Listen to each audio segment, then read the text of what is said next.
The role of a company secretary is getting further and further complex.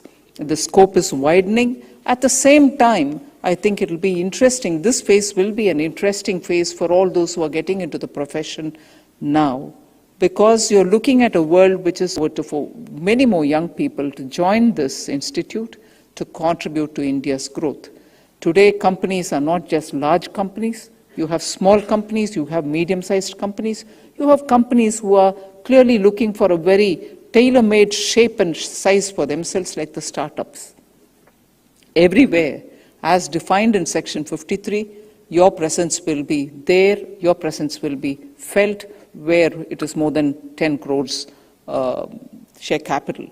So your role is going to be expanding to newer sunrise areas. And it is they who have made a big